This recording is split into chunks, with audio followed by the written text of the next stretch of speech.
Hello बच्चों, स्वागत है आप सभी का अपना यूट्यूब चैनल आइकॉनिक स्टूडेंट्स पे। मैं सूरज कुमार आप सभी बच्चों का एक बार पुनः स्वागत करता हूं। बच्चों, आप लोग कैसे हैं? आशा करता हूं कि आप सभी बच्चे अच्छे होंगे। और जैसा कि आप सभी बच्चों को पता है कि आइकॉनिक स्टूडेंट्स का एक ही उद्देश्य बच्चों, आप किसी बोर्ड एग्जाम का प्रिपरेशन कर रहे हो बच्चों, आप इस चैनल से बिल्कुल भी जुड़ कर अपना प्रिपरेशन को कर सकते हैं। बच्चे, यह बोर्ड सीबीएसई का हो, बिहार बोर्ड हो, यूपी बोर्ड हो, झारखंड बोर्ड, किसी भी बोर्ड से आप तैयारी कर रहे हो बच्चों, तो आप इस चैनल से बिल्कुल जुड़ जाएं। यहाँ पे सभी बच्चों को सभी राज्य के अलग अलग सिलेबस को ध्यान में रखकर बच्चों सभी बच्चों के लिए लेक्चर यहाँ पे अवेलेबल करवाया जाता है बच्चों। और साथ में आपको बेहतर से बेहतर ट्रिक बताया जाता है जो कि आप एग्ज़ाम को क्रैक कर सके अच्छे मार्क्स के। तो बच्चों, आप इस चैनल से जुड़े रहें। और हमें जो बच्चे आप फेसबुक पे या फिर जो बच्चे यूट्यूब पे हमें फॉलो कर रहे हैं वो बच्चे हमें फेसबुक पे फॉलो कर सकते हैं, और जो बच्चे हमें फेसबुक पे देख रहे हैं वो यूट्यूब पे भी हमें फॉलो कर सकते हैं बच्चों। तो जैसा कि आप सभी बच्चों को पता होगा कि हम लोग जो बच्चों क्लास 10th और 12th का है सारे सिलेबस को कवर करवा चुके हैं, और अब कुछ ही दिन एग्ज़ाम का बच गया है बच्चों। इसलिए हम क्या कर रहे हैं, तो जितने भी बोर्ड एग्ज़ाम में अभी 10 से 15 वर्षों में जितने भी प्रश्न पूछे गए हैं बोर्ड एग्ज़ाम में, उन सारों प्रश्नों का संग्रह हम आपको करवा रहे हैं बच्चों, ताकि आप समझ पाएँ, अधिक से अधिक प्रश्न को अपने एग्ज़ाम में क्रैक कर पाएँ बच्चों। तो इसी के साथ हम लोग सबसे पहला प्रश्न को देखते हैं। ठीक है बच्चों, सबसे पहला प्रश्न कह रहा है आपका, निम्नलिखित में से किस चाकू से काटा जा सकता है? बच्चों, कल के लेक्चर में भी हम इस चीज़ को आपको समझाए थे। ठीक है, तो निम्नलिखित में से किसे चाकू से काटा जा सकता है बच्चों? तो याद रखेंगे बच्चों, कॉपर जो है आपका, कॉपर को आप क्या कर सकते हैं बच्चों? ठीक है, कॉपर को आप क्या कर सकते हैं? सॉरी बच्चों, कॉपर को नहीं, लिथियम को आप कर सकते हैं क्या? तो लिथियम को आप चाकू से भी काट सकते हैं। ये एक जेली प्रकार का, जेली के तरह का होता है बच्चों। ठीक है, चलिए आगे हम लोग बात करते हैं बच्चों। कह रहा है कि शुद्ध सोना को व्यक्त किया जाता है, शुद्ध सोना को व्यक्त किया जाता है किसमें बच्चों? तो याद रखेंगे, शुद्ध सोना को 24 कैरेट का सोना कहा जाता है। ठीक है, बहुत लोगों के मुंह से आप सुनेंगे बच्चों कि 24 कैरेट का सोना है, ये मतलब शुद्ध है, एकदम प्योर है। ठीक है बच्चों, चलिए आगे हम लोग बात करते हैं बच्चों। तो कह रहा है आगे आपका क्या, कि धातु जो सिर्फ अम्लराज में घुलता है वह क्या है बच्चों? ठीक है, धातु जो अम्लराज में सिर्फ घुलता है बच्चों, वह क्या है? तो वह आपका हो जाएगा ऑप्शन नंबर, क्या हो जाएगा बच्चों? ऑप्शन नंबर सी इसका सही आंसर हो जाएगा।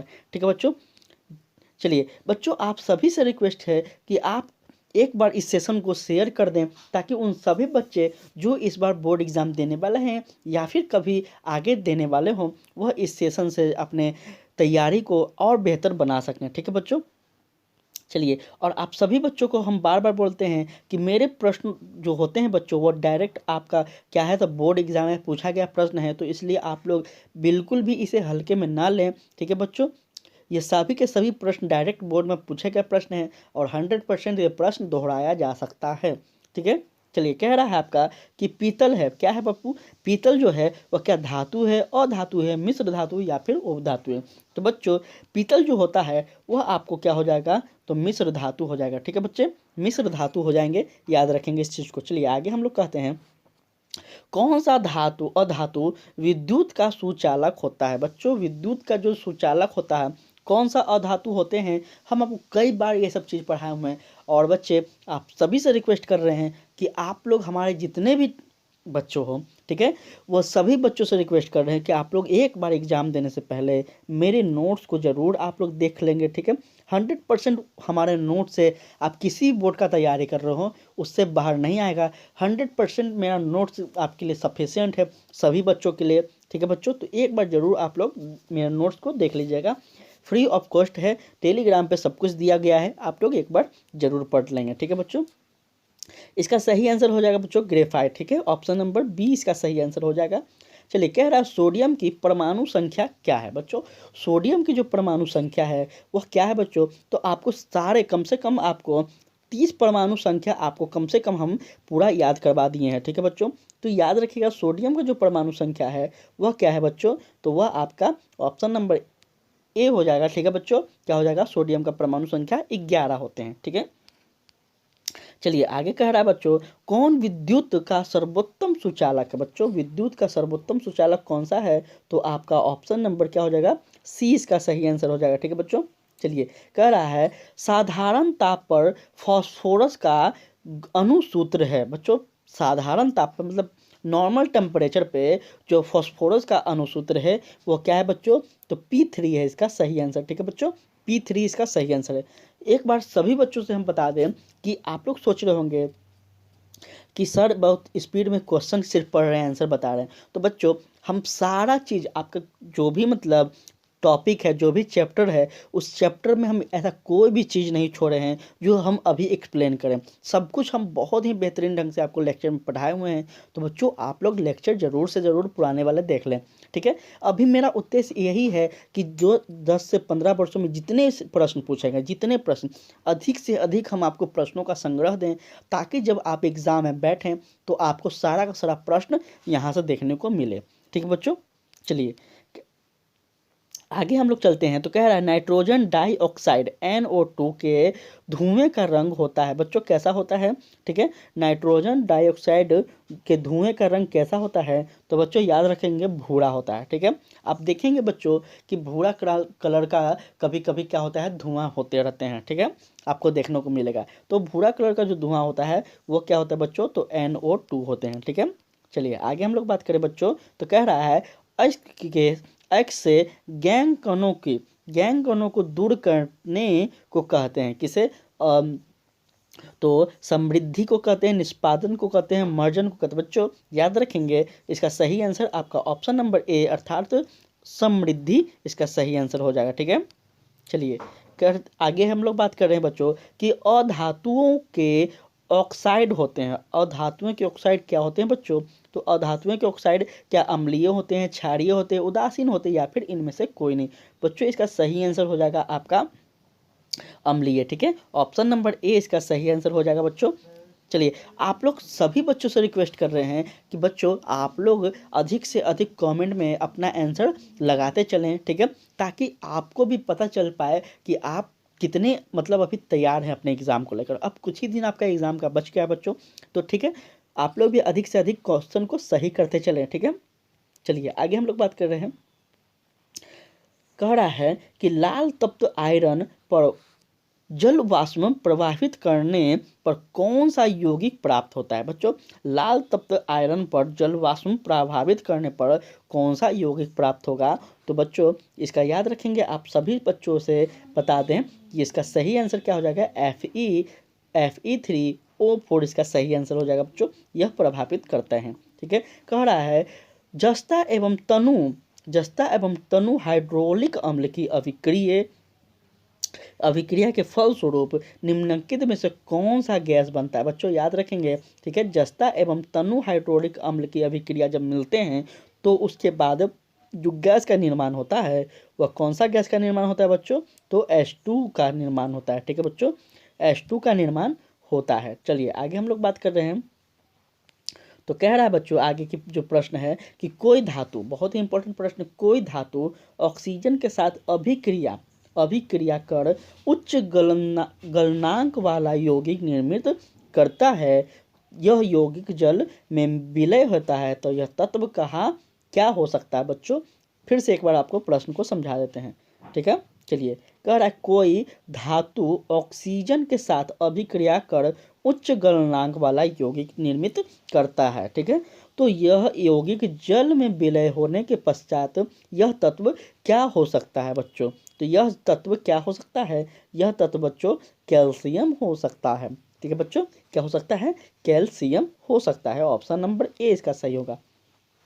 बच्चों आप लोग एक बार सेशन को शेयर करते चले, आइकॉनिक स्टूडेंट को इतना ज़्यादा शेयर करें बच्चों। आप व्हाट्सअप, फेसबुक, इंस्टाग्राम जो यूज करते हैं बच्चों, सोशल मीडिया पे अधिक से अधिक इस चैनल को शेयर करें बच्चों, ताकि उस सभी बच्चों तक पहुंच सके। मेरा उद्देश्य इतना है कि सारे बच्चों तक बेहतर से बेहतर नॉलेज पहुंच पाए। ठीक है बच्चों, तो इसके लिए आप ही सहयोग कर सकते हैं बच्चों, आप ही सभी बच्चों तक पहुंचा सकते हैं। तो प्लीज़ बच्चों आपके जितने भी फैमिली, फ्रेंड, दोस्त कोई भी हो, चाहे ऑफलाइन या ऑनलाइन हो बच्चों, आप लोग शेयर करें, अधिक से अधिक उन लोगों को बताएं। ठीक है, चलिए आगे हम लोग बात करें बच्चों, तो कह रहा है लोहे के फ्राइंग फ्राइंग पैन को जंग से बचाने के लिए निम्न में से कौन सी विधि उपयुक्त है। बच्चों फिर से बता दें, लोहे के फ्राइंग पैन को जंग से बचाने के लिए कौन सी विधि का प्रयोग किया जाता है। ठीक है बच्चों, तो याद रखिएगा इसका सही आंसर हो जाएगा जिंक की परत चढ़ाकर। ठीक है बच्चों, लोहे पर क्या किया जाता है, तो जिंक की परत चढ़ाई जाती है, जिससे क्या होता है, तो जंग से बचाने की उपाय की जाती है। ठीक है, चलिए लोहे को जिंक से लेपित करने की क्रिया को क्या कहते हैं। बच्चों अभी जस्ट हमने ऊपर पढ़ा और फिर से इस क्रिया के बारे में पूछा जा रहा है, तो एक बार आप लोग कमेंट कर दीजिए, ये सब कुछ पढ़ाया गया है। तो लोहे को जो जिंक से लेपित किया जाता है, इस क्रिया को क्या कहते हैं बच्चों, तो इस क्रिया को कहते हैं गैल्वनीकरण। ठीक है बच्चों, गैल्वनीकरण, ऑप्शन नंबर 20 का सही आंसर हो जाएगा। ठीक है बच्चों, चलिए आगे हम लोग बात करें, तो आगे हम लोग चलते हैं बच्चों। कह रहा है क्या बच्चों कि किरोसिन में डुबाकर किस धातु को रखा जाता है। और बच्चों यह प्रश्न भी आपके लिए बहुत ही मतलब इम्पोर्टेंट प्रश्न बच्चों। ठीक है, तो किरोसिन में डुबाकर किस धातु को रखा जाता है, तो बच्चों याद रखेंगे इसका सही आंसर हो जाएगा सोडियम। ठीक है, ऑप्शन नंबर ए इसका सही आंसर हो जाएगा बच्चों।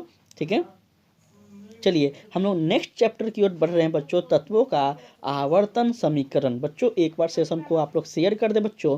ठीक है, एक बार सेशन को शेयर कर दें। और अभी तक बच्चों इन 17 प्रश्नों में से आपने कितना सही किया है बच्चों, एक बार कमेंट करते चलें आप लोग। ठीक है, चलिए आगे हम लोग कह रहे हैं बच्चों क्या कि आवर्त सारणी में कितने आवर्त होते हैं। बहुत ही बेहतरीन प्रश्न बच्चों, और कई बार ये हम आपको लेक्चर में करवा चुके हैं। ठीक है, तो आवर्त सारणी में जो आवर्त होते हैं बच्चों वो कितने होते हैं, तो आपको 7 होते हैं बच्चों। ठीक है, चलिए कह रहा है आगे निम्नलिखित में कौन अधातु है। बच्चों निम्नलिखित में अधातु पूछ रहा है आपसे कौन सा है, तो बच्चों इसमें से अधातु जो है वह कौन है बच्चों, तो ऑप्शन नंबर सी इसका ऑप्शन नंबर बी इसका सही आंसर हो जाएगा बच्चों। आवर्त सारणी में कितने वर्ग होते हैं बच्चों, याद रखेंगे आवर्त सारणी में जो वर्ग होते हैं बच्चों वो होते हैं 18। ठीक है बच्चों, 18 वर्ग होते हैं। ठीक है, किसी भी बच्चों को कोई भी समस्या हो रहा हो, कोई भी चैप्टर में, कोई भी टॉपिक में, किसी भी तरह का समस्या हो, एक बार जरूर आप लोग कमेंट कीजिए। 100% हम तुरंत आपको उस चीज़ का सॉल्यूशन एक लेक्चर में आपको दे देंगे। ठीक है, चलिए कह रहा है कि अभिक्रिया तत्व कौन है बच्चों, अभिक्रिया तत्व कौन है, तो याद रखेंगे बच्चों हीलियम जो है बच्चों वो अक्रिय तत्व कौन है, तो हीलियम इसका अक्रिय तत्व है बच्चों। ठीक है, आगे हम लोग बात कर रहे हैं कि आधुनिक आवर्त सारणी में वर्गों की संख्या कितनी है। बच्चों जब हम आपको पढ़ा रहे थे आवर्त सारणी, पूरा पीरियोडिक टेबल जब हम आपको पढ़ा रहे थे, तो आपको हम बताए थे बच्चों। ठीक है, पूरे अच्छे ढंग से सारे के सारे लगभग कम से कम 30 पीरियोडिक टेबल तो आपको 100% हम याद करवा दिए हैं। ठीक है बच्चों, और इतना ये जो भी 30 कम से कम है, ये सभी बच्चों को याद होना ही चाहिए बच्चों, क्योंकि इससे आपको 100% प्रश्न देखने को मिलेगा। तो बच्चों याद रखेंगे इसका सही आंसर हो जाएगा आपका 18। ठीक है बच्चों, आधुनिक आवर्त सारणी के वर्ग की संख्या कितने हैं, तो 18 हैं बच्चों, याद रखेंगे। चलिए कह रहा है निष्क्रिय गैस है, निष्क्रिय गैस कौन सा है बच्चों, तो निष्क्रिय गैस आपका ऑप्शन नंबर बी अर्थात हीलियम हो जाएगा। ठीक है बच्चों, चलिए आधुनिक आवर्त सारणी में कुल कितने समूह हैं बच्चों, याद रखेंगे इसका सही आंसर हो जाएगा 18। अभी जस्ट ऊपर की बात की गई है। ठीक है, चलिए आगे हम लोग बात करें बच्चों, तो आगे हम लोग देखते हैं, आगे है आपका प्रश्न नंबर 8 जो कह रहा है कैल्शियम की परमाणु संख्या क्या है। तो अभी जस्ट हम लोग पढ़े थे बच्चों ऊपर में, कैल्शियम की परमाणु संख्या आपका क्या होगा, तो 20 होगा। बच्चों आप सभी से रिक्वेस्ट कर रहे हैं कि आप पीरियोडिक टेबल को पूरी तरह से अच्छी तरह से समझ लेंगे। ठीक है, कौन कौन सा समूह है किसके, और खास करके ग्रुप को, ग्रुप ए ग्रुप बी जो हम बताए थे आपको, ये सब चीज़ याद रखेंगे बच्चों। ठीक है, आगे कह रहा है निम्नलिखित में से कौन सबसे अधिक अभिक्रियाशील है, तो बच्चों सबसे अधिक अभिक्रियाशील जो है क्या है बच्चों, तो आपका ऑप्शन नंबर ए Cu जो होता है बच्चों, यह हो जाएगा। ठीक है, Cu को क्या कहा जाता है, एक बार आप हमें कमेंट करेंगे। ठीक है बच्चों, हम बताए हुए हैं सभी चीज़ आपको, सभी पीरियोडिक टेबल, सभी अनुसूत्र जितने भी हैं सबका सब हम आपको रटवाए हुए हैं क्लास में। ठीक है, आवर्त सारणी के शून्य समूह का तत्व है कौन सा है बच्चों, क्या हीलियम है, क्या हाइड्रोजन है बच्चों, कौन सा है, थोड़ा आप लोग कमेंट में बताते चलेंगे। तो इसका सही आंसर क्या हो जाएगा बच्चों, ऑप्शन नंबर बी अर्थात हीलियम हो जाएगा। ठीक है बच्चों, चलिए आगे हम लोग बात कर रहे हैं, अमोनिया के अणु में नाइट्रोजन एवं हाइड्रोजन के परमाणुओं की संख्या का अनुपात क्या है। बच्चों अमोनिया के अणु में नाइट्रोजन एवं हाइड्रोजन की जो परमाणु संख्या है वह बच्चों क्या है, तो आपका 1:2 है। ठीक है बच्चों, 1:2 इसका सही आंसर हो जाएगा। ठीक है, कह रहा है मेंडलीव ने बोरेन तथा एल्युमिनियम के बीच नए तत्व के लिए खाली स्थान छोड़ा था, जो बाद में खोजा गया। यह तत्व कौन सा है। बच्चों यह तत्व कौन सा है, तो एक बार आप लोग कमेंट कर दें। यह तत्व आपका क्या हो जाएगा बच्चों, तो ऑप्शन नंबर सी हो जाएगा बच्चों। ठीक है, कह रहा है मेंडलीव ने अपने आवर्त सारणी में तत्वों की को सजाया था। किस तरह से सजाया, क्या वह परमाणु संख्या के बढ़ते क्रम में, परमाणु द्रव्यमान के बढ़ते क्रम में, अविक द्रव्यमान के बढ़ते क्रम में, या फिर इनमें से कोई नहीं। तो बच्चों याद रखेंगे, मेंडलीव ने जो आवर्त सारणी को तत्वों में सजाया था वह क्या सजाया था, तो परमाणु द्रव्यमान के बढ़ते क्रम में सजाया था बच्चों। ठीक है, इसका सही आंसर बी हो जाएगा। कह रहा हीलियम परमाणु के बाहरी कक्षा में कितने इलेक्ट्रॉन होते हैं। बच्चों कितने इलेक्ट्रॉन होते हैं, तो याद रखेंगे बच्चों 2 इलेक्ट्रॉन होते हैं। ठीक है बच्चों, 2 इलेक्ट्रॉन होते हैं। इलेक्ट्रॉन प्रोटॉन ये सब आपको पढ़ाए हुए हैं, सबका सब मतलब देखिए ऐसा कोई भी चीज़ नहीं है, हम बार बार बोल रहे हैं, जो मेरा नोट से बाहर आ जाए। ऐसा कोई भी चीज़ नहीं है और कोई भी बोर्ड अभी तक नहीं बना है जो मेरे नोट से बाहर प्रश्न पूछ दे, उसका इतना दायरा ही नहीं है। तो एक बार आप सभी बच्चों से रिक्वेस्ट कर रहे हैं, कोई भी चार्जेस नहीं है, फ्री ऑफ कॉस्ट। मेरा उद्देश्य यही है, सही तरीक़ा से सही बच्चों तक मेरा सारा चीज़ पहुंचना चाहिए, चाहे वह लेक्चर के माध्यम से हो, नोट्स के माध्यम से हो, या किसी भी माध्यम से। ठीक है बच्चों, तो आप लोग टेलीग्राम पे देख लेंगे। चलिए, कह रहा है आवर्त सारणी के प्रथम वर्ग के सदस्य कौन है। तो बच्चों आवर्त सारणी के प्रथम वर्ग के जो सदस्य हैं, क्या अम्लीय धातु हैं, क्षारीय धातु हैं, या फिर अक्रिय धातु हैं, या फिर मिश्रित धातु है। तो बच्चों इसका सही आंसर क्या हो जाएगा, आप लोग थोड़ा हमें कमेंट करते चलेंगे। ठीक है, तो बच्चों इसका सही आंसर हो जाएगा आपका ऑप्शन नंबर बी, अर्थात क्षारीय धातु। और बच्चों इसी के साथ आपका होता है सेशन समाप्त। ठीक है बच्चों, किसी भी बच्चों को कोई भी समस्या हो तो एक बार आइकॉनिक स्टूडेंट्स पे भरोसा करें, अपने भाई पे भरोसा करें। आप लोग कमेंट करें, अगर आपको लेक्चर अच्छा लगा हो तो लाइक करें, और बच्चों शेयर करना ज़रूर अपना कर्तव्य को समझें, क्योंकि बच्चे आप अधिक से अधिक लोगों तक पहुंचाएंगे, अधिक से अधिक बच्चों तक पहुंचाएंगे, तो बच्चों हम भी आपके लिए अधिक से अधिक और भी मेहनत कर पाएंगे। तो बच्चों आज के लिए इतना ही, कल मिलते हैं नए सेशन में नए प्रश्नों के साथ। तब तक के लिए जय हिंद, जय भारत।